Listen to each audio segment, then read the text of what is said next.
L'histoire du yoga est un voyage qui s'étend sur des millénaires, un récit profondément ancré dans le tissu spirituel et culturel du sous-continent indien. C'est bien plus qu'un système d'exercice physique, c'est une tradition philosophique profonde avec une histoire riche et complexe. Le mot même yoga, dérivé de la racine sanscrite yuj, signifie union ou lière. Ce terme simple encapsule le but ultime de la pratique, l'union de la conscience individuelle avec une conscience universelle ou absolue. Il parle d'une intégration holistique de l'esprit, du corps et de l'âme, une quête d'équilibre et d'harmonie, non seulement en soi, mais aussi avec le monde en général.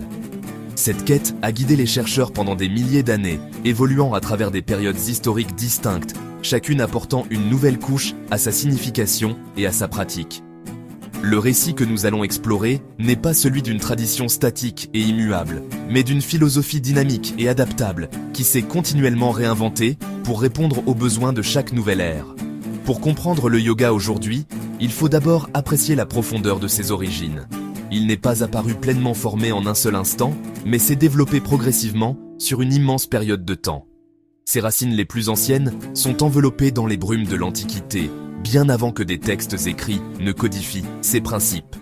Alors, commençons. Les premiers indices tangibles suggérant l'existence de pratiques proto-yogiques précédant de loin tout document écrit. Ces murmures initiaux émanent des sites archéologiques de la civilisation de la vallée de l'Indus, une culture urbaine sophistiquée qui a prospéré dans ce qui est aujourd'hui le Pakistan et le nord-ouest de l'Inde entre environ 3300 et 1900 avant notre ère. Bien que cette ancienne civilisation n'ait laissé derrière elle aucun texte déchiffrable mentionnant explicitement le yoga, certains artefacts fournissent des preuves convaincantes, bien que circonstancielles, de traditions contemplatives ou rituelles. Le plus célèbre d'entre eux est une série de petits sceaux en stéatite sculptés découverts lors de fouilles sur des sites comme Mohenjo-Daro et Harappa. Connu sous le nom de sceau de Pashupati, un nom donné par l'archéologue qui l'a découvert, il représente une figure assise qui ressemble étrangement aux représentations ultérieures de la divinité hindoue Shiva. La figure est représentée assise sur un trône bas dans une posture en tailleur, les talons pressés l'un contre l'autre au niveau du périnée. Cette posture est remarquablement similaire aux postures de méditation yogique établies comme Mula Bandhasana, Baddha Konasana. La figure est entourée d'animaux, porte une coiffe à cornes et semble être dans un état de profonde contemplation ou de transe, suggérant une pratique chamanique ou proto-yogique axée sur la maîtrise de soi et la connexion avec le monde naturel. Bien que l'interprétation du sceau de Pashupati comme un proto-Shiva ou un yogi en méditation reste un sujet de débat académique, son importance ne peut être facilement écartée. Lui, ainsi que d'autres figurines en terre cuite représentant des individus dans diverses postures physiques, suggèrent fortement que les pratiques impliquant une assise disciplinée, la concentration et le rituel spirituel faisaient partie intégrante de cette ancienne culture. Il ne s'agissait pas d'asana de yoga au sens moderne d'une séquence fluide, mais plutôt de postures statiques, assises, conçues pour la stabilité pendant de longues périodes de méditation. Elle représente la première preuve archéologique du type de discipline corps-esprit qui deviendrait un principe central du yoga, un élément fondamental dans la quête de l'éveil spirituel. Par conséquent, nous pouvons y voir les graines de la tradition semée. Voilà, c'est le premier indice. Suite au déclin de la civilisation de la vallée de l'Indus, la scène historique se déplace vers la période védique, s'étendant à peu près de 1500 à 500 avant notre ère. Cette ère tire son nom des Védas, hymnes, prières, traités philosophiques qui constituent les plus anciennes écritures de l'hindouisme. Composés en sanskrit védique, ces textes ont été initialement transmis oralement de maître à élève avec une précision méticuleuse pendant des siècles avant d'être transcrits. La société de cette période était centrée autour de sacrifices de feu complexes appelés yajnas, exécutés par une classe sacerdotale, les brahmanes. Le but principal de ces rituels était de maintenir l'ordre cosmique, Rita, et d'apaiser les dieux, Devas, afin d'assurer la santé, la richesse et la prospérité. C'est dans ce contexte hautement ritualisé que nous trouvons les premières références textuelles au mot yoga. Dans le Rig Veda, le terme apparaît, mais pas dans le sens d'un système de posture ou de méditation. Il signifie joindre, atteler, souvent l'attelage de chevaux à un char de guerre. Cette métaphore était aussi spirituelle, s'atteler à une tâche ascétique, impliquant effort, discipline et contrôle. La vision du monde védique était profondément préoccupée par le pouvoir du son et de la parole. Les hymnes étaient des mantras qui, récités correctement, pouvaient influencer la trame même de la réalité. La discipline pour mémoriser et chanter exigeait concentration et contrôle de la respiration, qualité formalisée plus tard en dharana et pranayama. Les pratiquants ascétiques, tapas 20, s'engagèrent dans tapa, jeûne, vœux de silence et postures difficiles afin de générer une chaleur et un pouvoir spirituel. Ces pratiques, bien que n'étant pas encore du yoga en soi, ont jeté les bases. Alors que les yajnas dominaient, un changement subtil commençait, du sacrifice externe vers un sacrifice interne. Ce virage vers l'intérieur deviendrait le thème central de la prochaine phase. Donc, c'est là que les choses commencent à se tourner vers l'intérieur. La période védique tardive, appelée l'ère préclassique du yoga, environ 800 à 200 avant notre ère, a marqué un profond changement philosophique. Les Upanishads ont déplacé la spiritualité vers la contemplation interne et la réalisation de soi, introduisant Brahman, la réalité ultime, et l'Atman, le soi individuel. L'enseignement central, l'Atman, est en essence identique au Brahman. Le but devient la réalisation intérieure. La Katha Upanishad offre la métaphore du char. Le corps est le char, les sens, des chevaux sauvages, l'esprit, les rênes, l'intellect, le cocher, l'Atman, le passager.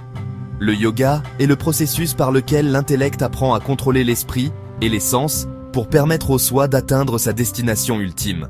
Cette époque a aussi produit la Bhagavad Gita, le chant du Seigneur, composé vers le 3e siècle avant notre ère. Dialogue entre Arjuna et Krishna.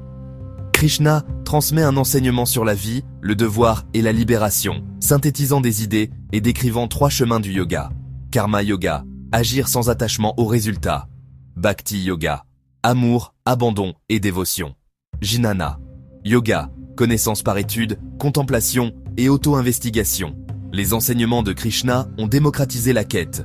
L'union peut venir par l'action, la dévotion ou la connaissance. Ces idées ont profondément façonné l'avenir de la tradition yogique. La période classique du yoga, d'environ 200 ans avant notre ère à 500 ans de notre ère, est définie par les Yoga Sutras de Patanjali. Ce texte, chef-d'œuvre de synthèse, se compose de 196 aphorismes concis qui organisent philosophies et pratiques en un cadre systématique. Patanjali n'a pas inventé le yoga, il l'a systématisé, puisant dans un vaste puits de connaissances. Son travail est devenu le point de référence du Raja Yoga. Les sutras demeurent fondamentaux, même pour des écoles axées sur les postures. Dans le 2e chapitre, Yoga Citta Vritti Nirodha, le yoga est l'arrêt des fluctuations de l'esprit. Calmer le bavardage intérieur pour révéler la conscience claire dessous. Le lac turbulent devient immobile, révélant le fond, le vrai soi, Purusha. Les sutras offrent une feuille de route psychologique et pratique à l'aspirant. Le cœur pratique est l'Ashtanga Yoga, le chemin à 8 membres, à ne pas confondre avec le style postural moderne. Yama, principes éthiques. Niyama, observance personnelle. Asana, assise stable. Pranayama, contrôle du souffle. Pratyahara, retrait des sens. Dharana, concentration. Dhyana, méditation. Samadhi, absorption et libération. Ce chemin à 8 membres a défini le yoga classique pendant près de 2 millénaires. D'environ 500 à 1500 de notre ère, le paysage du yoga évolue dans la période post-classique. De nouvelles écoles accordent plus d'importance au corps comme véhicule de transformation, dans des philosophies tantriques voyant le corps comme microcosme de l'univers. Le corps contient une énergie divine à éveiller et canaliser pour la libération. De cette matrice naît le Hatha Yoga, introduisant des techniques physiques et énergétiques pour purifier le corps et contrôler le prana. Hatha est souvent interprété comme l'union du Ha, soleil, et Ta, lune, équilibre d'énergies actives et réceptives. L'objectif, préparer le corps aux états méditatifs supérieurs décrits par Patanjali. Texte fondateur, le Hatha Yoga, Pradipika de Svatmarama, 15e siècle, décrit asanas, pranayama, mudras, bandhas. Le Gheranda Samhita et le Shiva Samhita élargissent encore, incluant Shatkarmas. Les postures, la respiration et les verrous énergétiques ne sont pas de simples exercices. Ce sont des outils pour éveiller la Kundalini et la guider dans le Sushumna Nadi vers le Samadhi. Cette focalisation sur le corps ajoute une dimension profondément physique à la quête d'union, préparant le terrain pour le voyage du yoga vers l'Occident. Le Hatha établit le corps au centre et crée le vocabulaire technique de base des styles modernes. L'histoire moderne du yoga commence à la fin du 19e et au début du 20e siècle, période de renouveau culturel et religieux en Inde. Au Parlement mondial des religions de 1893 à Chicago, Swami Vivekananda présente le yoga comme philosophie universelle et science de l'esprit. Il met l'accent sur le raja, le jnana, le karma, le bhakti, omettant largement les pratiques physiques du hatha, alors associées aux artistes de rue. En Inde, un regain d'intérêt pour le hatha émerge avec la culture physique et le nationalisme. Tirumalai Krishnamacharya synthétise hatha traditionnel et gymnastique occidentale, développant un style dynamique synchronisé au souffle et forme des élèves influents. Iyengar développe l'alignement et les accessoires. Light on Yoga, 1966, devient best-seller. Patabi Jois codifie l'Ashtanga Vinyasa. Indra Devi popularise à Hollywood. La contre-culture propulse le yoga en Occident. Des studios ouvrent, d'innombrables styles émergent. Vinyasa, Power Yoga, Yin Yoga, Restorative Yoga et bien d'autres.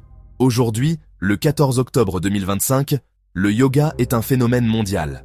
L'ONU a déclaré le 21 juin Journée internationale du yoga en 2015, consolidant son statut de trésor du patrimoine culturel commun. Une tradition vivante, reconnue pour ses bienfaits physiques, mentaux et émotionnels, dont le but essentiel, la quête de l'union, reste aussi pertinent et puissant que jamais.